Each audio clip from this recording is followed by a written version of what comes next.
So, welcome to this series of the Wisdom Keepers of our Sacred Blood. Today I have the blessing and honor, it's a new moon today, new moon in Virgo, speaking with the great-grandmother, not just grandmother, this wise being called Luzclara.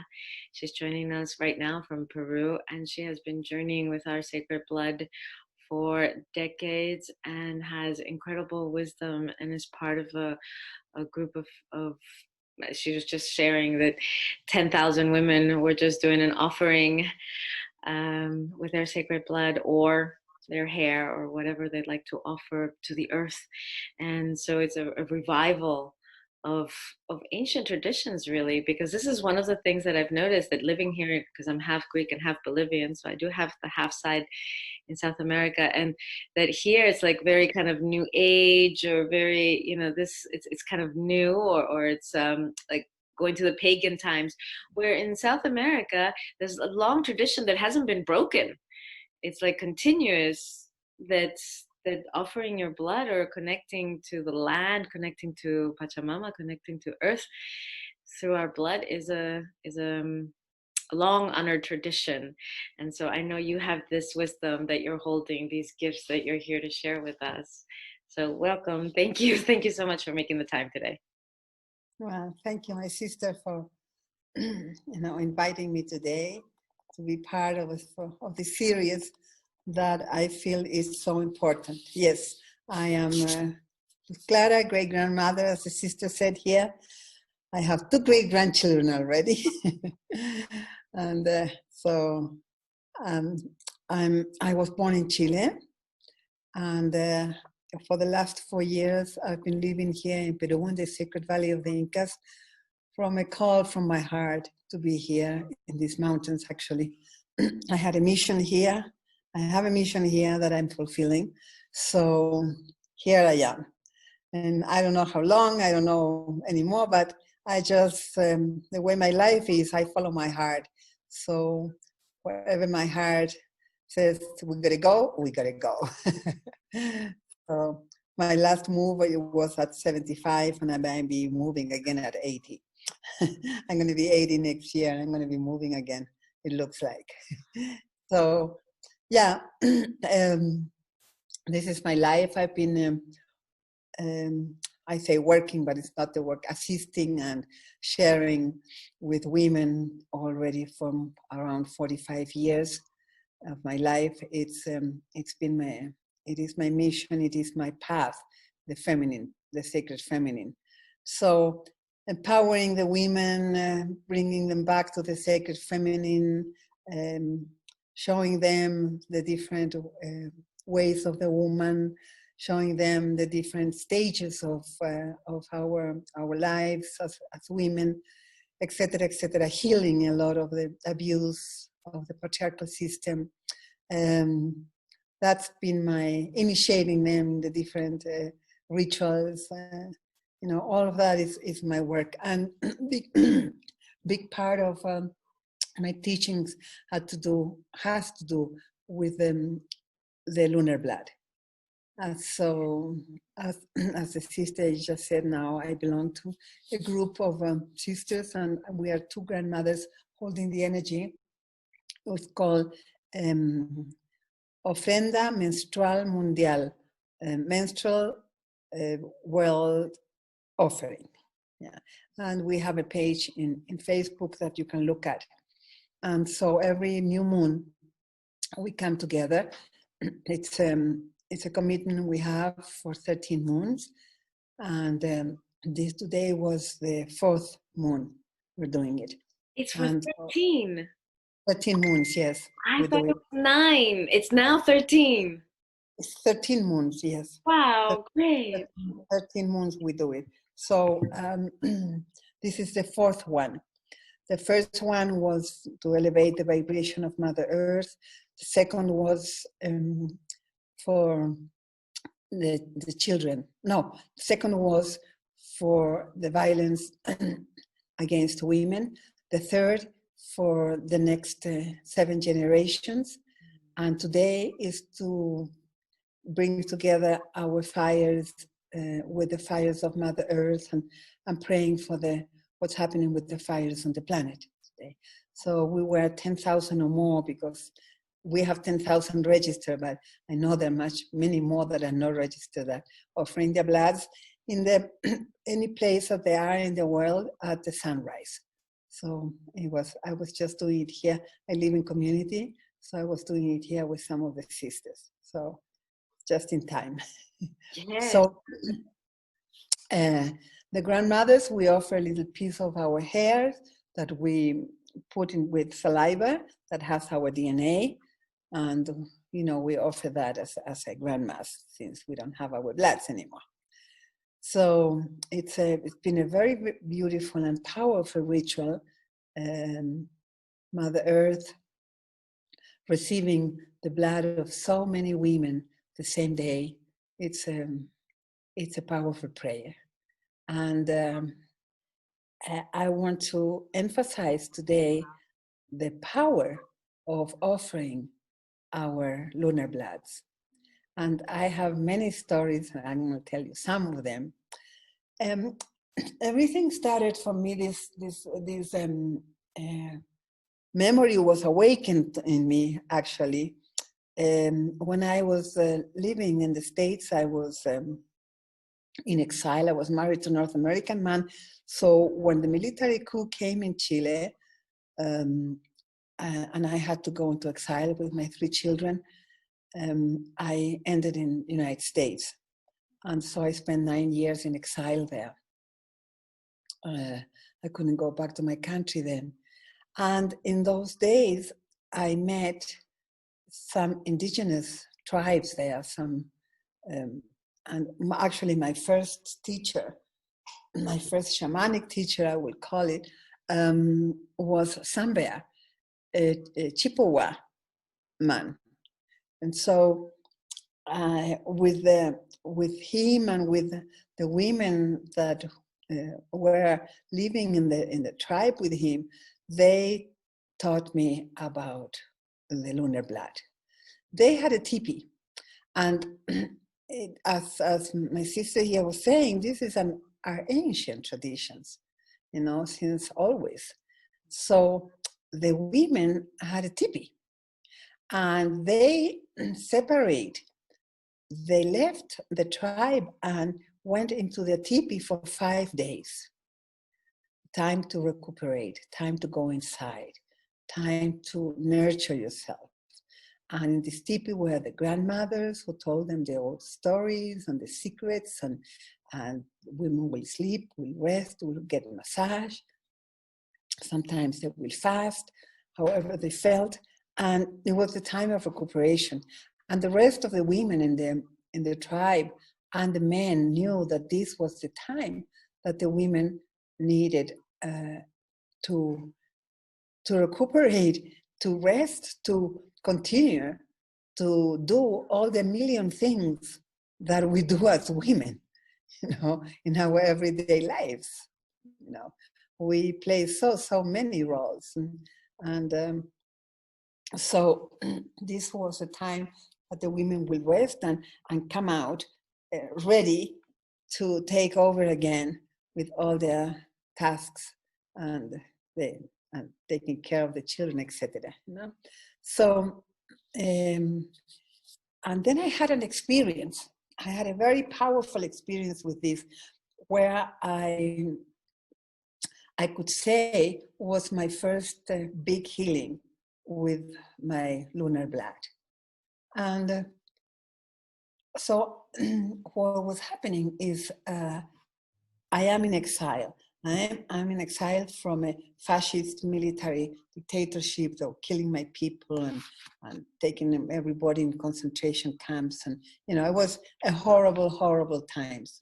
And it's repeating actually now in Chile at the moment. But in those days, I was crossing with one of my indigenous sisters. I was crossing from the States to Canada. We were driving. And when we started getting to where the control was, I started getting nervous, because every time I saw a uniform, my whole body would start shaking. uncontrollable. I was very afraid because I had seen and I had guns on my here, So I was very afraid of the uniforms of the militaries. So, and she noticed it. She says, "What's the matter with you?" And she says, "Well," and I explained to her what was going on. Then she says, "I'm going to teach you something that you can work this out and get this trauma out of your body." And I said, "Really?"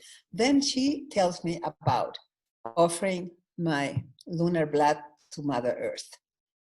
We arrived to her house, and it was very interesting because she did this dinner, this like little party to welcome me.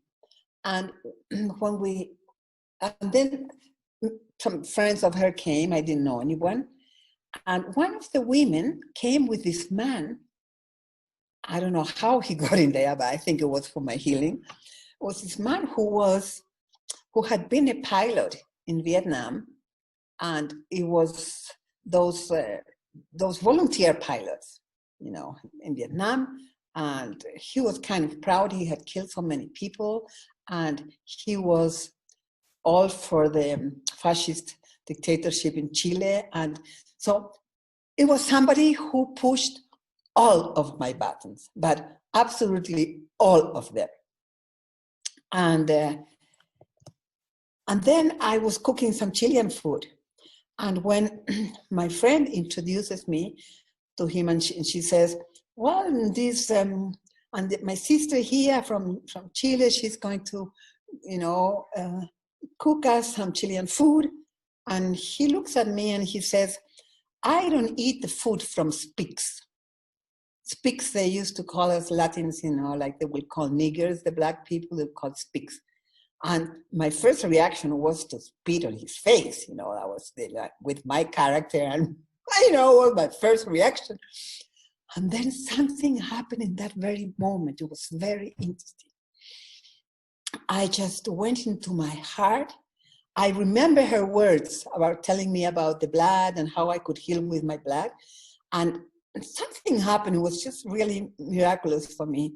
And I breathed very deeply. I went into my heart and sent him a ray of light to him. And the man kind of went like, he didn't know what to do. Was very strong, very strong. And after I did that, I connected my heart and my womb. It was just like this energy came out to him, but it was like a healing energy, And the man didn't say anything. He was pale. And in that moment, I feel, and it was not time for my lunar blood to come. And in that moment, I feel like a cramp. I go into the toilet and boom, the blood comes out.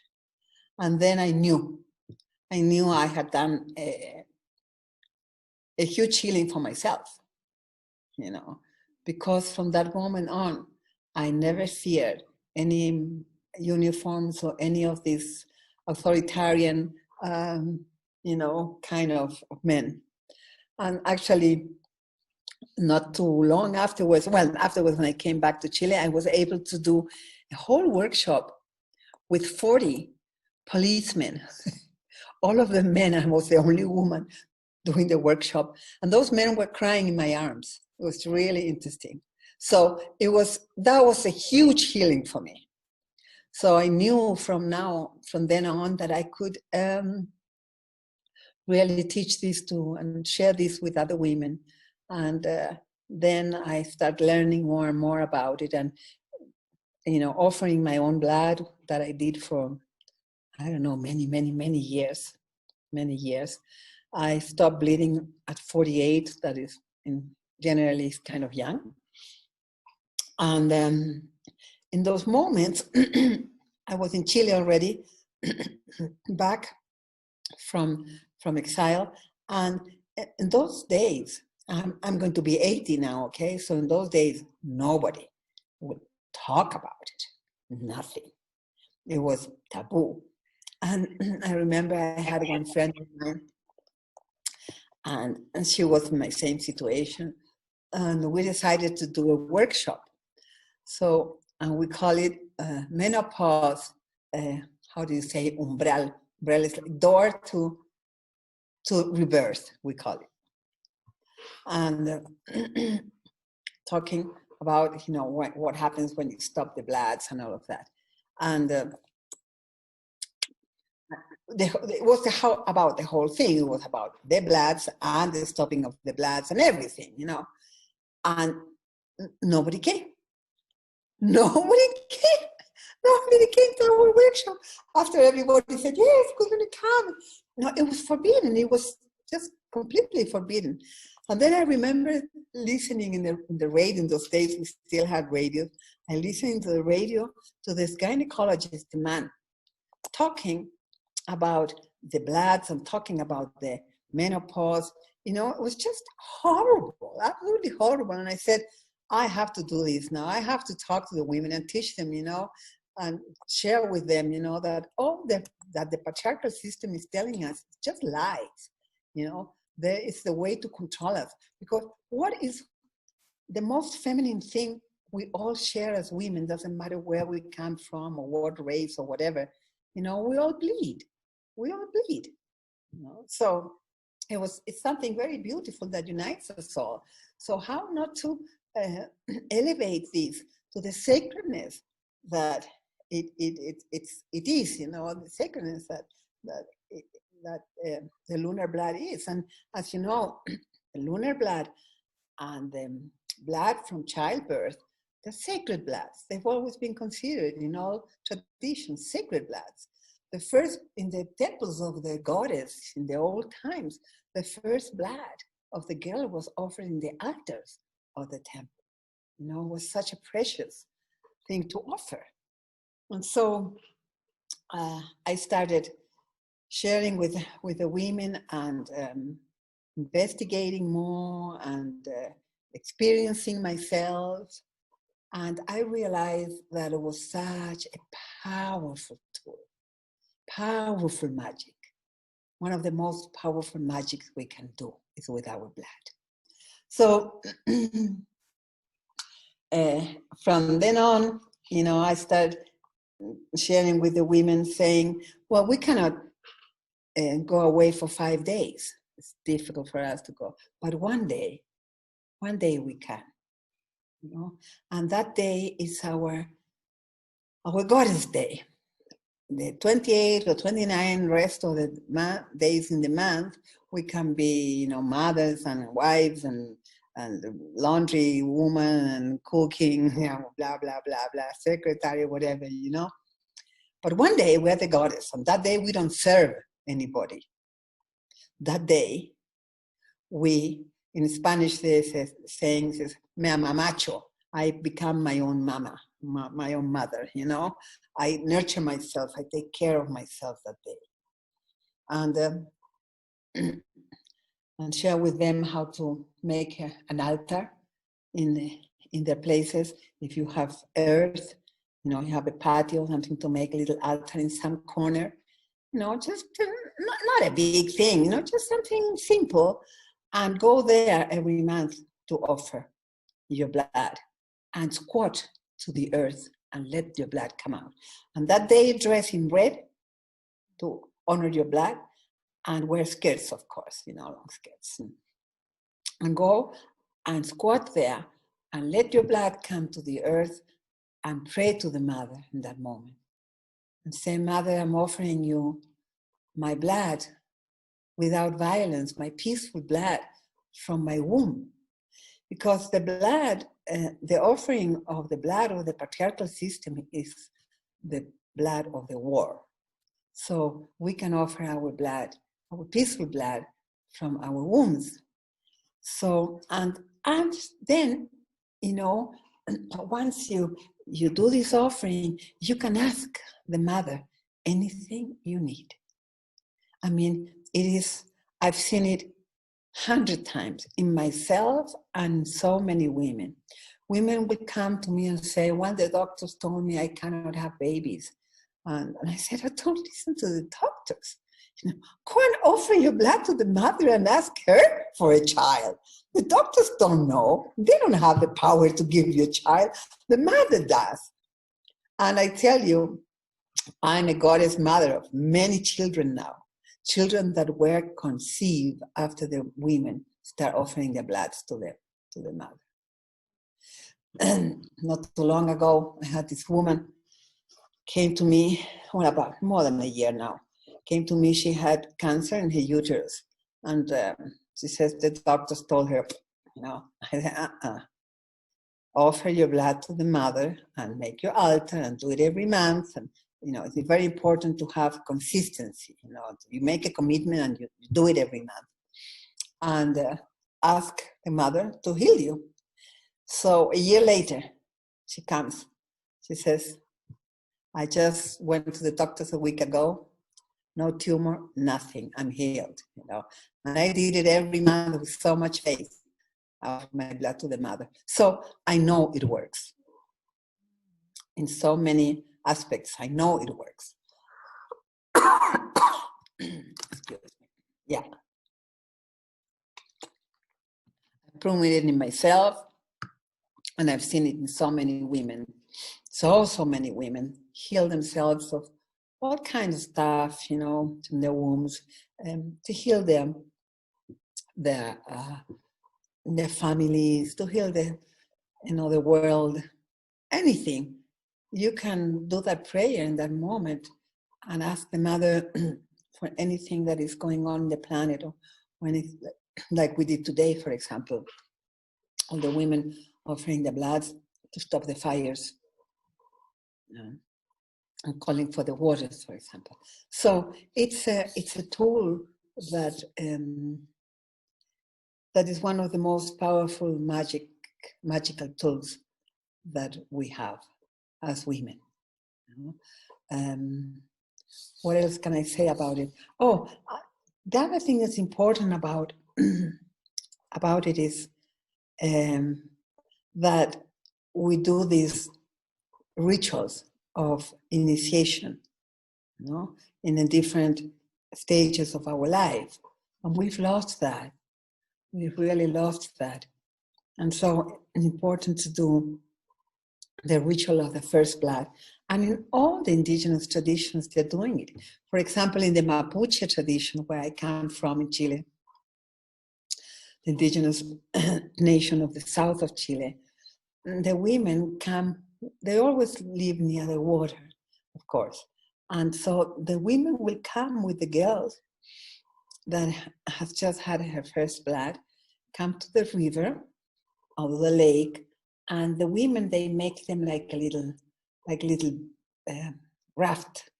Raft, you say? Yeah, like a little raft. And the mother undresses the girl for the last time.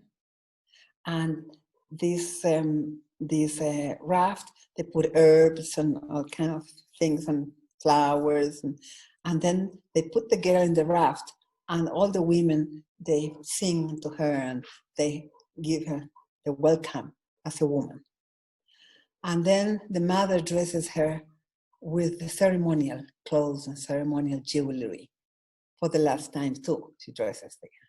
And then they all go back to where the tribe is, and there's a huge celebration because there's another fertile woman on the tribe. So those kind of things we never had. We didn't know.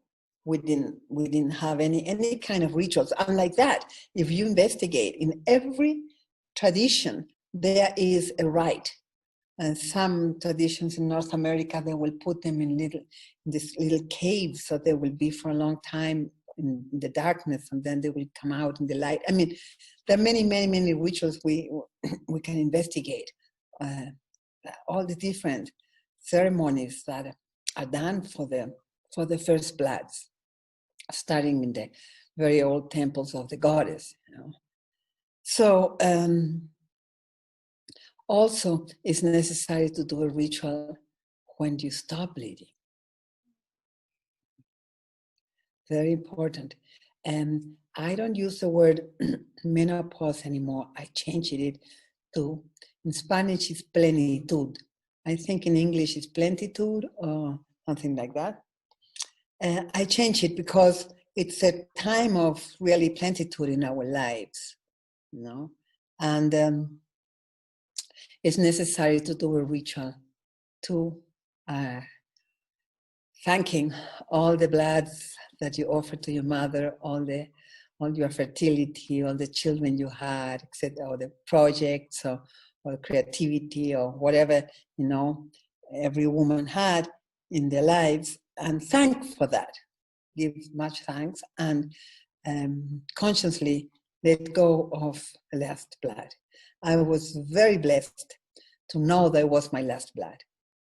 I knew I had been about 3 months, I haven't bled. And when I started with pains like I was in labor, it was really very bad pains. And I was in Ecuador, I was doing some workshop in Ecuador. I was with one of my husbands. I've had 3 husbands. I was with one of my husbands in Ecuador. We were doing some ceremonies there. And I started with these pains, and he says, "What can I do for you?" And I says, "Take me to the earth," because we were in the city, you know, in Quito, in an apartment. Take me to the earth. So we went to the earth, and he was kind of guarding me, and I just, you know, squat there and pray. And I knew it was my last blood until finally it came.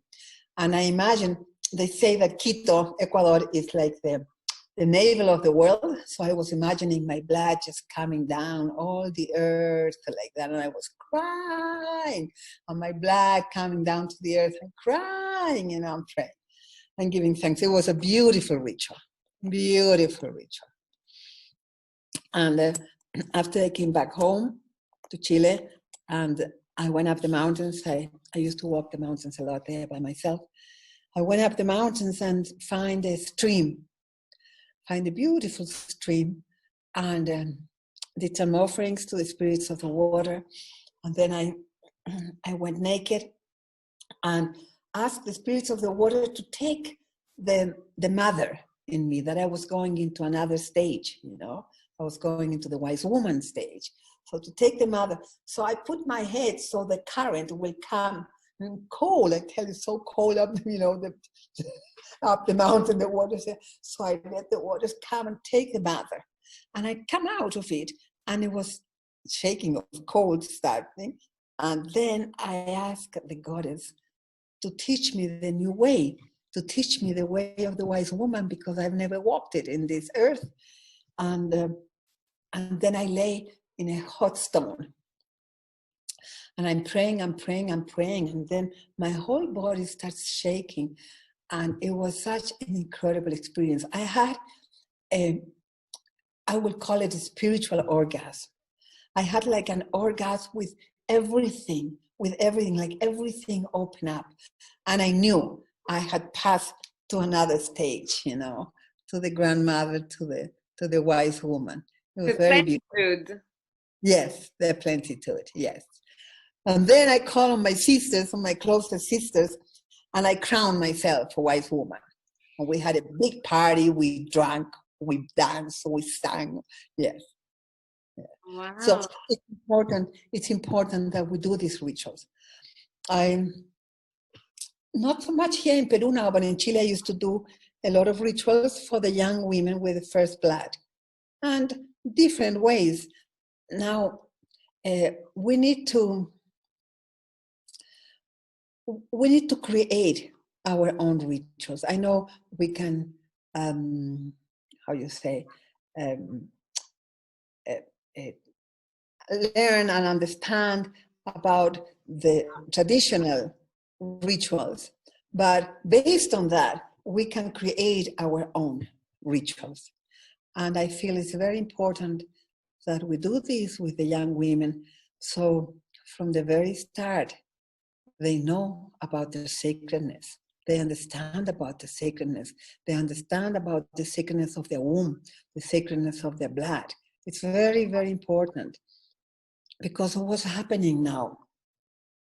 Women don't know about the their blood. Women don't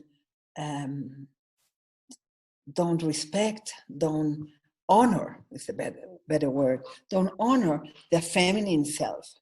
And what happens?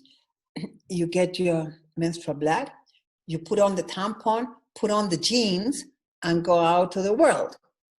And then you get to have pains, you get to have all these myomas, I don't know how you call them, little things, you know? Yeah. And you're in bad temper, and then you're crying, and then, you know, you become a horrible person. Nobody wants to be, oh, she must be in her moon time, you know, they don't call it moon time, they call it ugly names, but you know how it is. We all know about that. So, and what's happening is that we haven't honored our lunar time. We are cyclical, you say cyclical, cyclical women, beings, or cyclical beings, and we don't honor those cycles. We don't honor them, you know, as I said, you know, we put on the tampon because it's something that we don't want to happen. And plus, when we put on the tampon, the blood every month is cleansing us emotionally, physically, you know. And what do? We put on the tampon and everything stays stuck there. So of course we are, you know, we're not flowing. We're not letting all that happens to us. And we are very emotional beings. So we need to, once a month, discharge all these emotions and let go. And that is through our bloods, our menstrual bloods. And it's so perfect, so beautiful. And we were taught, you know, all these horrible things about it. You know, none of us, in my generation, none of us had her mother explain her anything or made a ritual or celebrate. I mean, forget it. Forget it. We had to discover it by ourselves, and sometimes in very painful ways. So I'm 35 years younger than you, and not in my generation either. Imagine. But maybe those my age who are having children or who have had children, their generation. Yes, exactly. That's the change that's happening, you know. And that's why it's been so important, all the work we, the grandmothers, have been doing, you know, for so many years now. We've been opening these roads, and now there, you know, there are millions, and I see all these seminars, you know, 30,000 women seminars on the blood, etc., and I'm just so happy. I feel so fulfilled in my heart to hear this, you know. So the other thing that happened to me, and I'd like to share this. Well, I have lots of things to share, but this is an important one. Many years ago, I was meditating, and I hear, tell the women to drink their blood. And I say, oh my goddess, I cannot tell the women to drink their blood. What do you mean? How do I do this? Well, anyway, I prayed, I went into Vision Quest, and the answer they gave, it was given to me exactly. And it said, I'm going to give the recipe here. The recipe is 3 bottles, like the bottles you use for the flower essences with the dropper. 3 bottles of those. In the first bottle, you put 3/4 alcohol, like a good alcohol, like a good pisco or gin or vodka, for example. Yeah. And 1/4 water and 13 drops of your blood.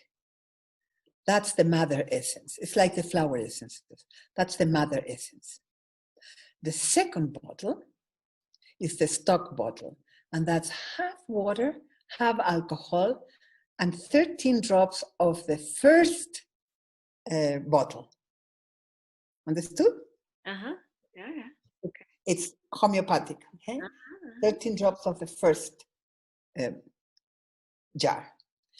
And the third bottle is the one you drink, and is all the contrary than the first one. 1/4 alcohol and 3/4 water, and 13 drops of the second bottle. And this elixir you take 3 times a day, 13 drops. Empowering, empowering, empowering. Okay? This was something that I channeled, that came to me. And I've shared it with thousands of women now all over. So many women are doing this. And but you said 13 drops every day? Yes, 3 times a day. 3 times a day? Every day? Like every day? Yeah. Well, you can use it in special times. Okay. You can do it every day if you want to. Doesn't matter, you know. It's like having wild rose flower or whatever, you know. But especially in moment for women that have low autoestima, self-esteem, that are struggling to find their feminine self, that have problems with their wombs, any kind of problems with their wombs. That kind of medicine for those cases is perfect, really powerful. Then some years after that, I read this article talking that in Harvard or MIT University, one of those big universities, they had discovered that the blood, the menstrual blood, has stem cells. I said, of course. No. And you know, now there are banks in the United States, I don't know in Europe, but I know that in the States there are banks now where the women put away their blood. So when they are older and they need an operation or something, they will have stem cells. Yes. Yes. Well, I didn't know that. Yeah, interesting, huh?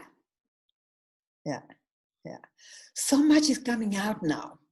And all these scientists are discovering now, you know, things that our great-great-grandmothers knew all the time. Of course, that's why it was so important. That's why it was so sacred. And that's why it was taught, you know, to every woman. And we lost it. We lost it on the way, you know, with, you know, so many thousands of years of patriarchal system. And where does the patriarchal system attack us? Where can really destroy us there? It's in something that we, as I said before, all women share. You know, the most feminine thing that we all have is our bloods. And so they told us our bloods are bad, they're evil, they're dirty, they're smelling, they're horrible, blah, blah, blah, blah, shameful, you know. So what happens with that? So I'm bleeding, so and then the system is telling me all these horrible things. Then I feel, you know, very little thing. I feel terrible thing. You know, I'm not a powerful woman.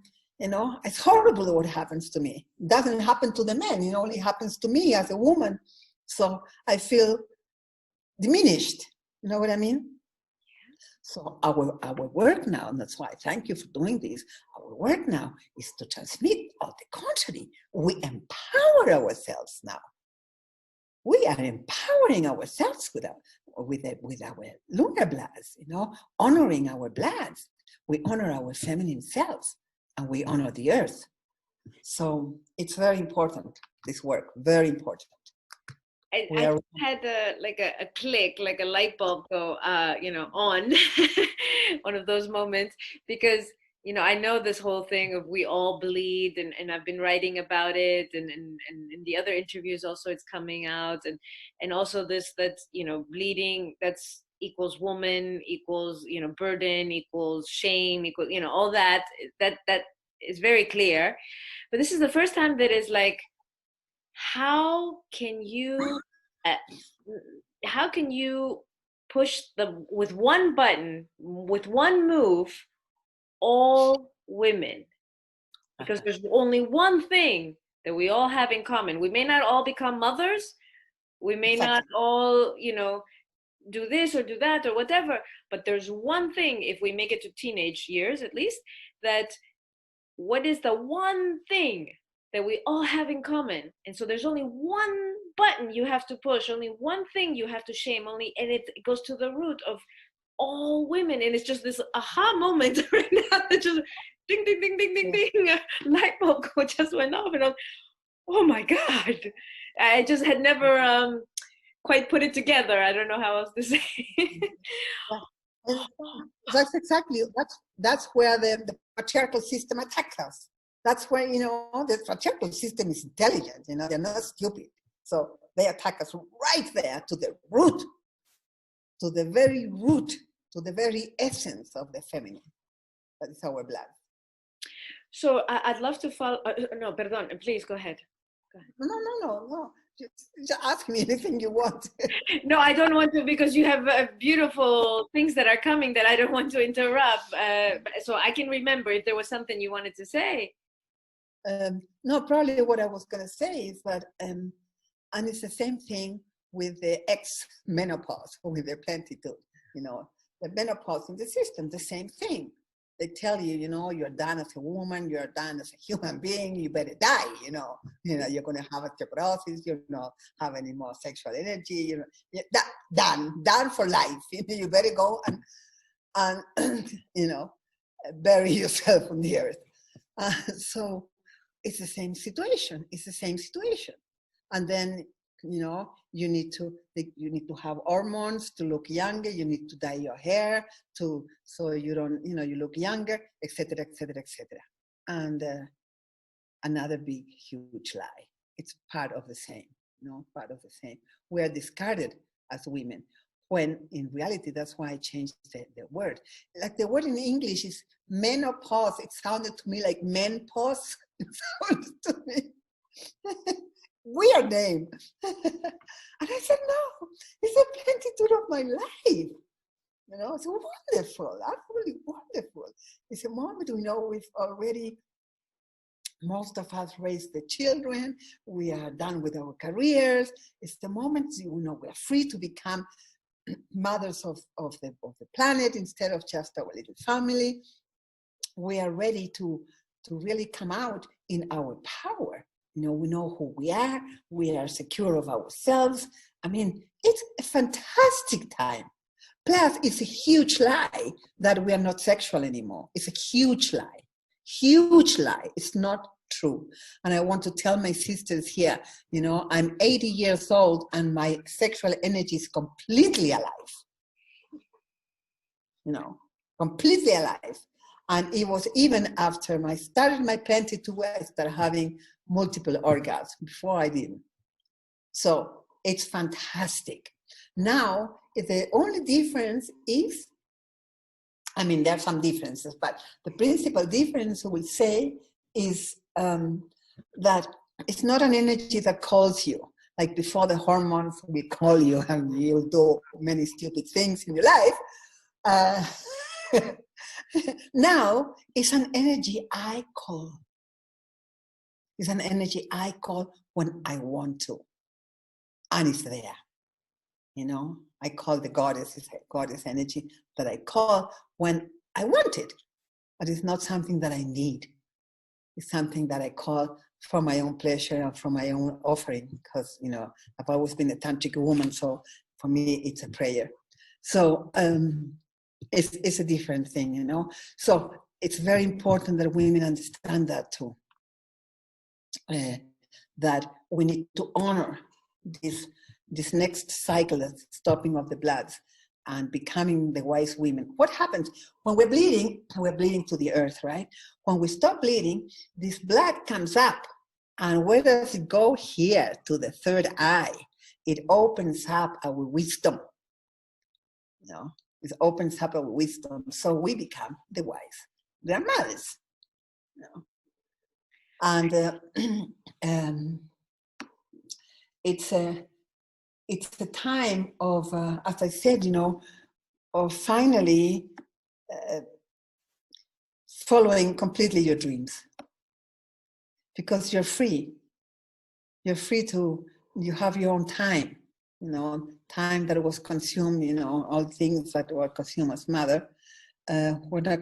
We are free now.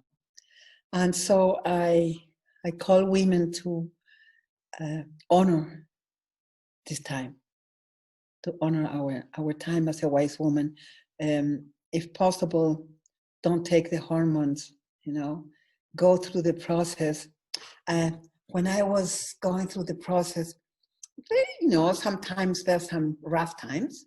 And I will say to myself, oh, shall I take the hormones? And something inside of me will always say, well, you are like a rose, like a button of rose now, you know, that you're going to, the process, you're going to be opening, you know, to this beautiful rose. And if you take the hormones, they're going to do this. And you'll miss the whole process. But that is the empowerment. That is, it's a spiritual initiation that most women don't have any idea about. Plus, they dye their hairs. They dye their hairs. They put the hormones in the bottom. They put all the injections in the face and in the titties, and you know, and they try to stay in the other stage. It was very interesting. I had this experience with ayahuasca one time. I was taking ayahuasca, and I started hearing, in Spanish, it was el pelo del olvido, the hair of forgetfulness. And I said, grandmother, as I call, abuela, as I call it, ayahuasca, I said, abuela, I don't understand when you're talking to me. And since she said, she explained me the whole thing, she said, it was part of this. Tell the women to let the silver hair come out, because it's a mark of that you're becoming a wise woman.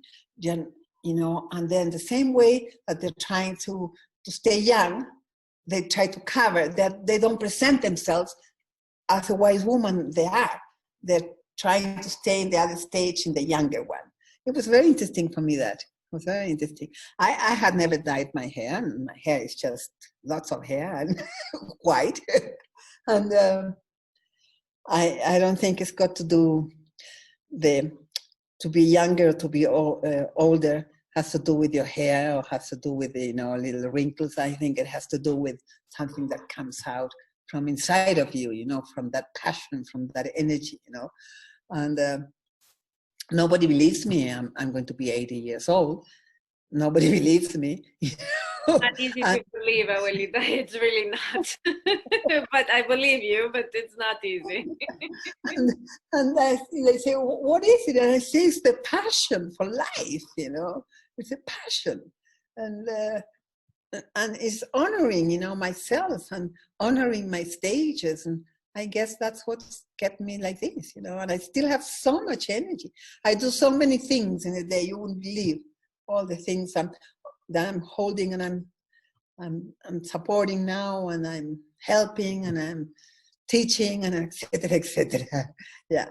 So it's part of it has nothing to do with the external appearance. It has to do with what's happening inside of you. You know, what do you believe about yourself, how you have honored yourself, how you have healed yourself. It's got to do with that. You said something that, again, light bulb, boom, boom, boom, boom. Like I don't think I've understood patriarchy before the way I'm understanding it just in this transmission from you. Again, how with the whole production, yeah, you're valuable if you produce. If you're a productive member of society, so whether you're producing children, or you're producing money, or you're producing, you know, whatever jobs, a farmer, but you're producing. If you're not producing, then you're not valuable. So when a woman goes through her plentitude, then she is no longer producing in that fertile sense. We are producing wisdom. Yes, we are producing wisdom. But I mean, under this past couple thousands of years, it's like, how do you put her out of kind of out of being a useful member of society, kind of thing? And it was so many years still to go in life. So many years. I mean, maybe, you know, it used to be that was close to the end of life, but now, I mean, you know, still in even 50 years ago, I mean, still lifespan would be normally 70 something, even 80 something. years. And if you finish, let's say, bleeding around 50 something, I mean, that's still a few decades of your life where it's like you're just useless in that way. And so the first button you push is what they all have in common: bleed. The second button you push is what happens when they stop bleeding. Then it's like forgotten kind of, because we no longer have the space for the wise woman in the community. Yeah, fascinating, huh? Yeah, fascinating. We're understanding, finally. We're understanding, you know, how we've been treated, how we've been manipulated, how we've been lied to, how we've been cheated, you know. It's really powerful. It is, and it's just two buttons to push. Yes. So it's wonderful that we're doing this, that we are, you know, talking to other women and bringing it out to thousands and thousands of women now. So actually, I have a question about, because we were talking about the patriarchy a lot in this conversation, that what would you, if you have any message or to the men, to young men, to older men, brothers, lovers, sons, coaches, teachers, husbands, you know, the whole role of men in our lives, even if we're not, you know, heterosexual, still there are men in our lives if we are people who bleed. And what would be, how could they be supportive, or what would be a bridge out of the patriarchal without rejecting men? Because that's the one thing that has been also very painful for me. One of the things is, and I'm so happy that you spoke about it so much, that women, after they hit plentitude, there's like, they're not connected to their cycle, they're not connected to blood anymore, and it's like, oh, that's not my thing anymore because I'm done. And it's like, oh my god, like, kidding me? So I'm so grateful for that whole transmission. And the other thing that's really painful is that men have been purposely excluded and have excluded themselves, like, okay, this is a woman's thing, this has nothing to do with me. And, you know, for me, it's like, okay, you were in a womb with this blood nourishing you for 9 months or so. You owe your life to it. How is it that you're not connected to it? Or just, you know, the whole cultural stigma around it. It's ew, it's disgusting, it's this and that. And some men get over that or don't have that conditioning, and that's supportive. They're just neutral. But do you have a message, or how would you also maybe suggest to women how they can they can reach out to the men or boys, in young men in their life, also for our sons, you know? I mean, it's, yeah. Mm-hmm. Yeah. Well, I would say the first thing is to, if you're bleeding and you have young sons, to make it something completely natural.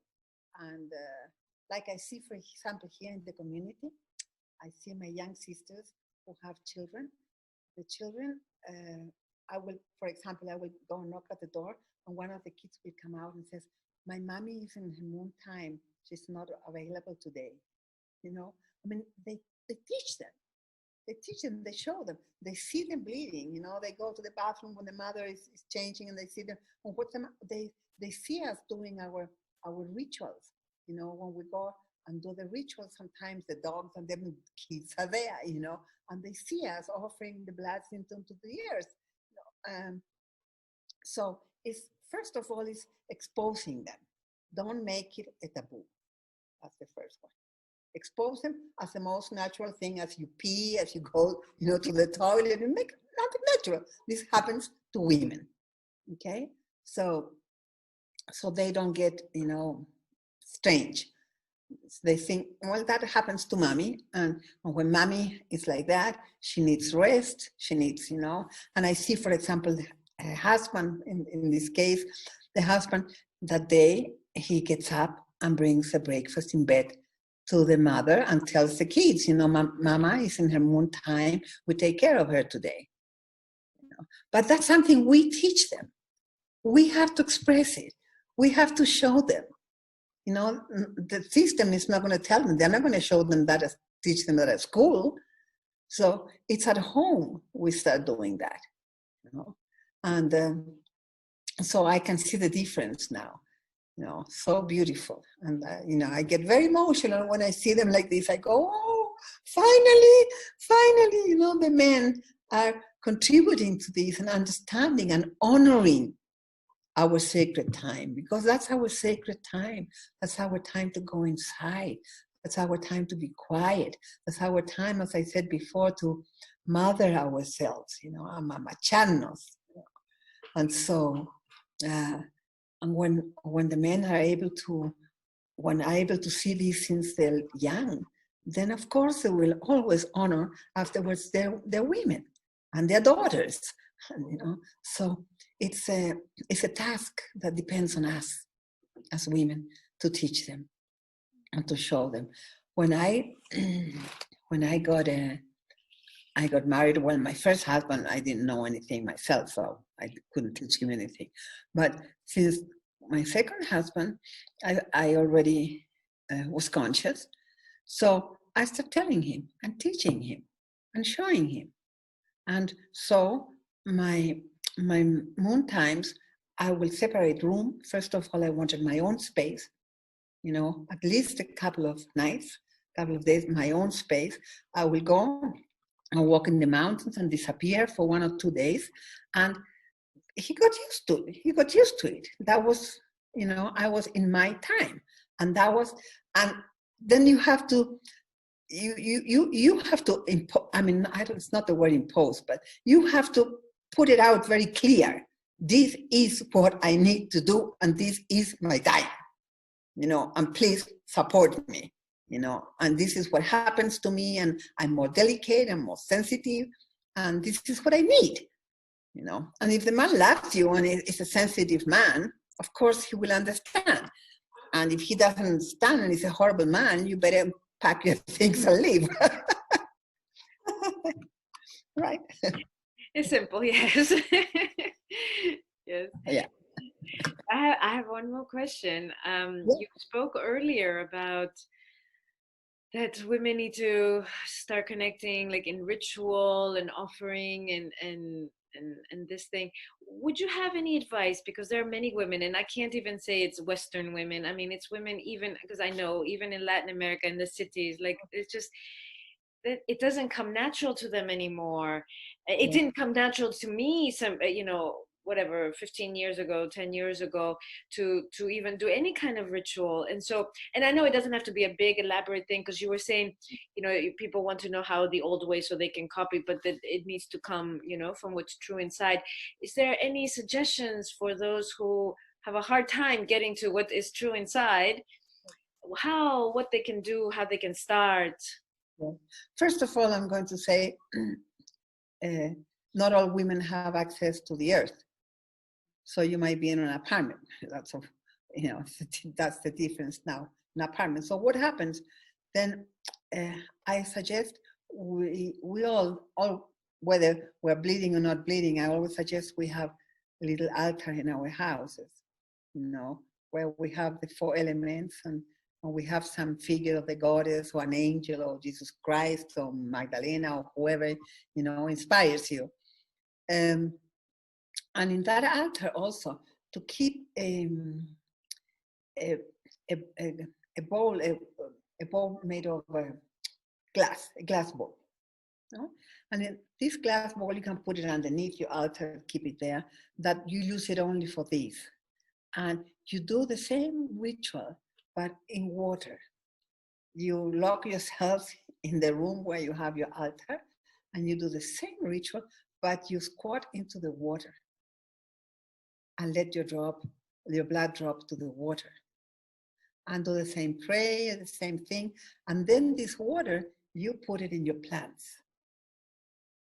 in your house plants. And the plants, they go incredibly beautiful.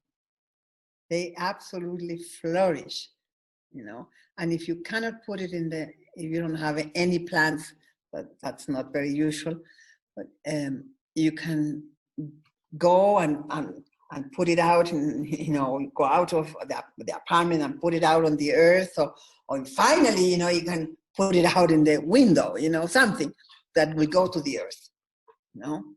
But make sure it will arrive to the earth or to some running waters, to a river, to a lake, or to the ocean. You know? but you can do it in that way. That's one thing for the women who don't have any earth around them. And how to start them is so personal. It's something that you need to receive the call. I'm afraid it's not something you can impose, because you can talk to some women a million times and it comes in here and comes out here, you know. You need to have some experience, or some woman friend of yours who will tell you about it, what happened to her, and then you say, oh, I'll try to, or somebody, or you'll go to some seminar and somebody like me will be talking about these things, and that woman will say, oh yeah, that sounds powerful, you know. It's not something that it's out there ready for any woman to adopt. No, it has to happen to the woman. The other way, it would be that the women will belong or start belonging to some women's circle. You know, always in the women's circles, they're going to talk about this. It's going to come out. And then if you have no idea about this, you're going to hear it. And then the woman next to you is going to say, yes, I've been doing it for 5 years. And the other one, I've been doing it for 20 years. And this and this and this has happened to me. And then, well, you see, what's important is to break the spell that we have. It's like, I call it a spell. It's like a spell that is something bad, that is something ugly, that is something, you know what I mean? I believe in psychomagic a lot. And I'll do things like, when I was living in Chile, I used to take women for 10 days riding horses up the mountains, and we will do all our ceremonies up there. I call it the wild woman trip, you know. We go for wild up there with the condors and everything, you know, the pumas and the whole thing. And so I will do things like the women will start bleeding, and I will have my horsemen that we have the camp apart. The women will camp apart, and the horsemen that were taking care of the horses and the mules and the food and everything apart. And so I will, when the women start bleeding, what I will do, I will take them for walks and tell them not to wear anything, not to wear any panties or no tampons or anything, and just a sarong around the waist and nothing on top. And I will do the same, and I will take them for walks. And at the beginning, when the blood starts coming down their legs, they start freaking out. They will start freaking out. And I will just, you know, calm them down and keep on walking and say, you know. And finally, all of them, I wouldn't say none of them resisted it. Once finally the blood was all over the blood, and then I will say, now you get that blood and put it all over you. And they will do this, and they will go, wow! It's like something broke, like a spell broke inside of them. It was so powerful. And then I'll take them to the river, you know, the streams there, and wash them and honor them and put flowers in their hair or whatever, you know. But I like doing it that way. breaking the spell. That's a very powerful transmission. Yeah. Also, I remember once one woman came to me also. She had so many problems for many years. She hadn't bled. So I told her to go to a place where she could be alone in nature and safe, completely safe around. And so she did. And I told her to do this on a new moon and do the same ritual, but offer a glass of wine, the best wine she could find, the most expensive, best wine she could find, to offer a glass of wine to the mother, and said, "Mother, I don't have my blood. I haven't been bleeding for so long. I'm offering you this wine to bring me back my blood, to bring me back my blood. I want to bleed to you, you know." And I tell you, in every case, it worked, it worked, it worked. And then I will tell them, and then you get that blood and you put it all over yourself. Powerful. Like that. I love it. How what you get when you do that. Like, what? The other day I had this woman from China, a young woman. She's only 19, 20 years old, from China, So I'm doing these Zoom things now that I don't like too much, but anyway, that's what is happening now. So it was the same thing. She hadn't bled for 3 years. She had not bled. And so she was desperate about it. And she asked me, what can I do? So I told her to do the ritual with the blood, with the wine. She did.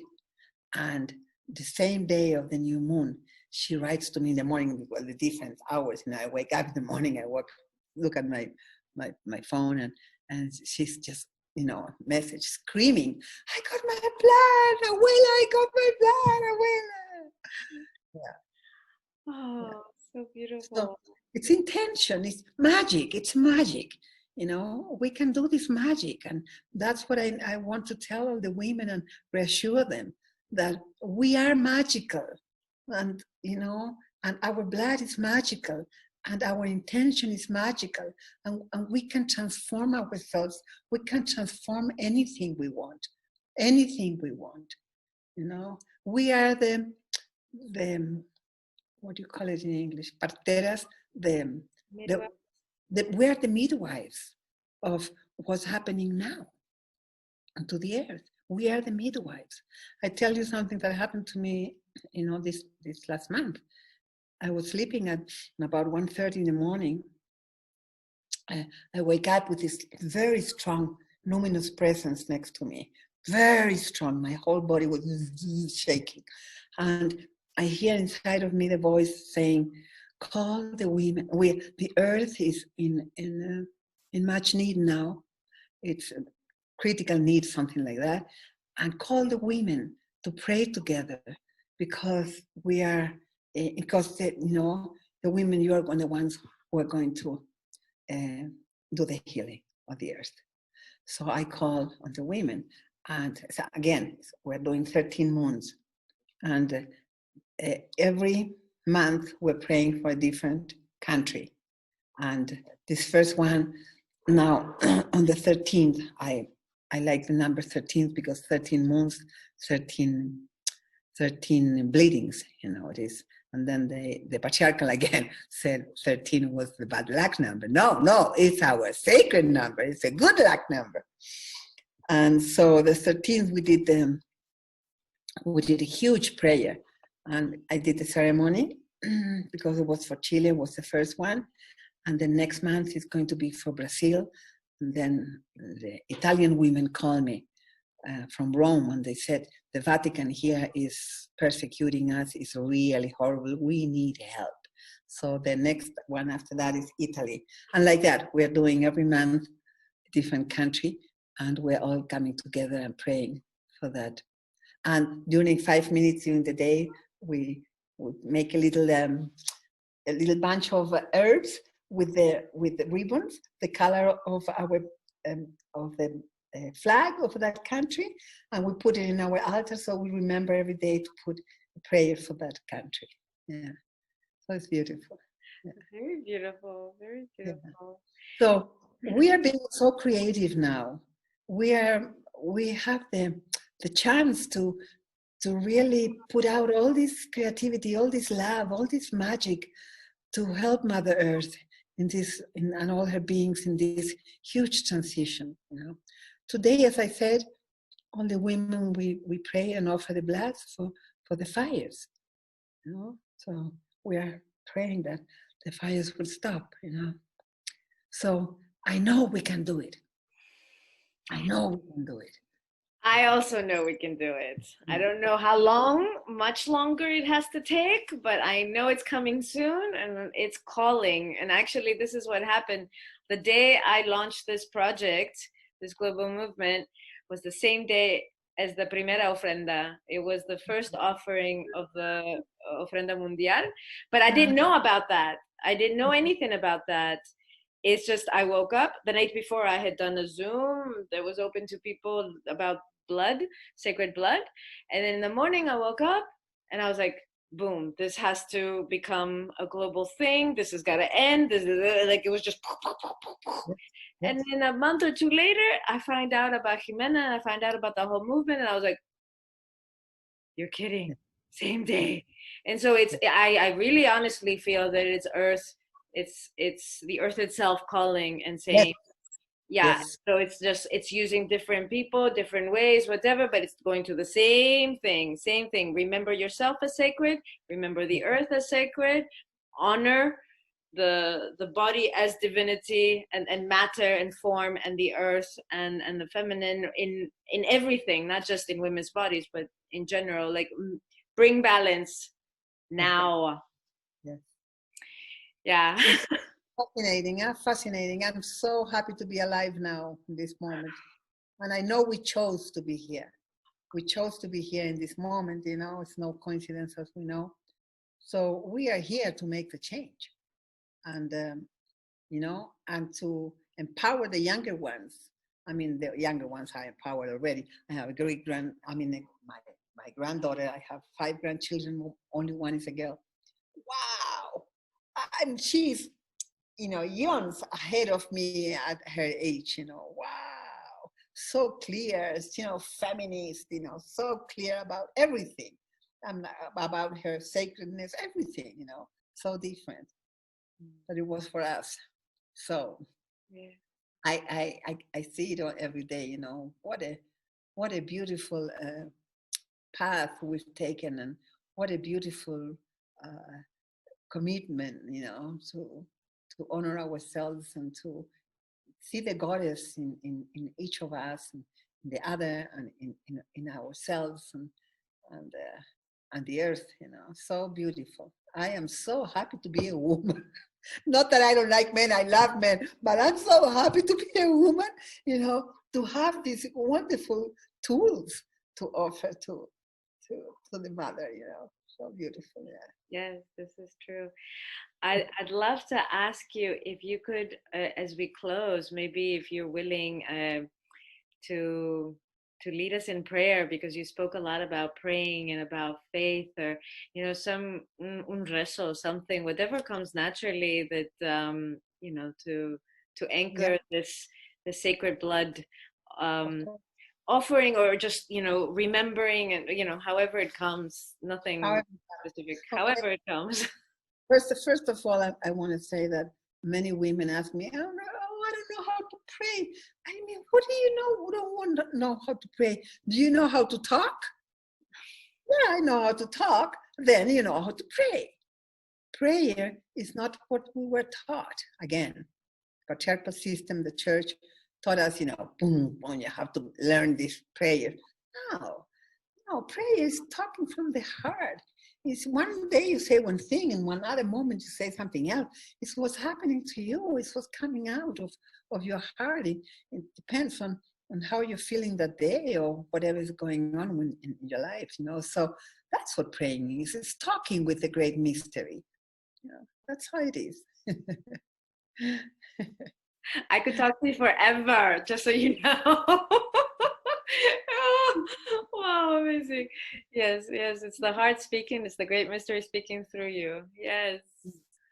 and, and you communicating to the great spirit what's happening to you, what's going on with you, and talking like you're talking to your mother, like you're talking to a friend, you know, just talking, expressing yourself, crying, laughing. You know, here is very beautiful because here in the Andes here, the mountains are sacred beings. It's like what in the Catholic Church, for example, it will be the angels. here are the mountains. So they say that, so beautiful. They say that every, there's certain times when the communities, the Ayus, like they call them, the indigenous communities, they have lost their way, they have forgotten, they're not doing their prayers or rituals or whatever. And then it's born what it will be for us like a Christ or Buddha. It's born, these light beings are born. And these light beings, they say, oh, you can see them from very far away because they're very luminous. And these light beings, they come to they're born in the community at certain epochs, and they teach the people the ways of the earth and the ways of the spirit again. And then they live until very old. And when they leave the bodies, they incarnate in the mountains. That's why these mountains are very sacred. And so I love listening to them, how they pray to the mountains. Like they talk to the mountains like they were these beings. And they laugh with them, they joke with them, they cry with them, they curse them, and they ask them, and in every prayer is always they call the mountains that are around. And especially the mountain that was close when you were born. That is your guardian mountain. So they always will call on that guardian mountain. And they taught me that, and I learned that, and now I it's part of me, to connect with the mountains. So when I came and live in here, there's this big mountain here. It's called the Pachatusun. It means where the earth dances, and it's a very powerful and sacred mountain. And I used to come many years before to Peru. I always loved to come. I would come almost every year. And when I came, I decided to come and stay here. I did an offering to the mountain. I went and did what they call here despacho. I did an offering to the mountain and asked, she's a feminine, and they all have their very defined masculine and feminine. I asked her to give me a house at her feet. And that's exactly what I have now, a house at her feet. And the most miraculous way, because I didn't have the money to buy the land or they make the house. You wouldn't believe all the miracles that happened. I have my house here, And so it was a very, it proved to me how much, how they pray and how important it was. These beings, these mountains, that how alive they are, because they hear your prayers. It's beautiful. Okay, we can do a little prayer now. Maybe I'll bring my little rattle.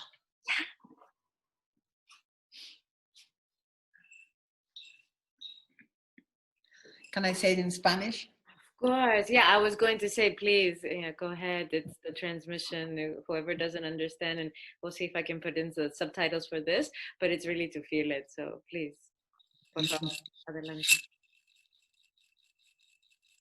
Gran Espíritu, Madre, Padre, grandiosa. Damos tantas gracias por este momento, por nuestras vidas, por nuestros seres queridos, por todas las bendiciones que recibimos en cada instante, Gran Espíritu. Por estos momentos de dolor y de transición que estamos pasando, que nos están enseñando a entrar en nosotros mismos, a confiar en nuestra intuición, a confiar en nuestro espíritu, a realmente vivir desde el espíritu, porque la materia se nos ha caído alrededor nuestro. Te damos tantas gracias, Gran Espíritu, por esta lección que, aunque dura, es un salto evolutivo inmenso. Estamos pasando al quinto sol, a lo que aquí los andinos llaman el quinto sol, el nuevo mundo. Ese nuevo mundo lo estamos creando cada uno de nosotros, primero desde adentro.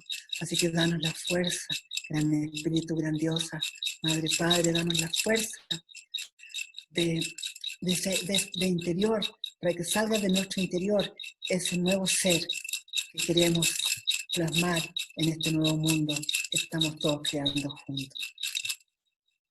Doy las gracias en estos momentos a mi hermana, que con tanta fe y con tanta dulzura me ha llamado a que venga a compartir con ustedes.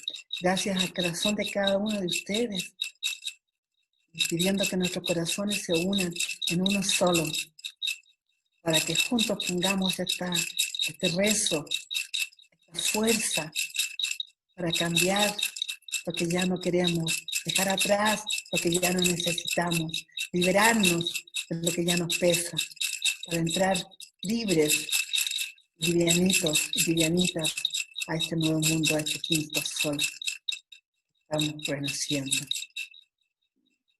Llamo a los cuatro suyos, a las cuatro direcciones, a los espíritus del este, guardianes del fuego, a los espíritus del norte, guardianes de los aires, a los espíritus del oeste, guardianes de las aguas, a los espíritus del sur, guardianes de la tierra, al corazón del cielo, a todos nuestros ancestros, nuestras ancestras, honrando la semilla del linaje masculino, honrando la semilla, o sea, honrando el vientre del linaje femenino, que nos permite estar aquí hoy día todos juntos rezando en esta nuestra Madre Tierra. Llamamos a todos los ángeles, arcángeles, a todos los maestros y maestras ascendidas, a todos nuestros guías, a todos nuestros ángeles de la guardia. Y pedimos que siempre podamos mirar al cielo y recordar de dónde venimos y hacia dónde vamos. A todos nuestros hermanos y hermanas de las estrellas también saludamos hoy y damos las gracias por su asistencia en estos momentos aquí en la tierra.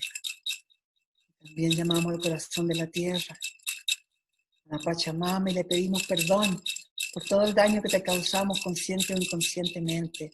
Enséñanos, Madre, abre nuestros corazones a la compasión, al amor incondicional, como tú nos has enseñado, que podamos amarnos los seres humanos unos a otros, también incondicionalmente, Madre.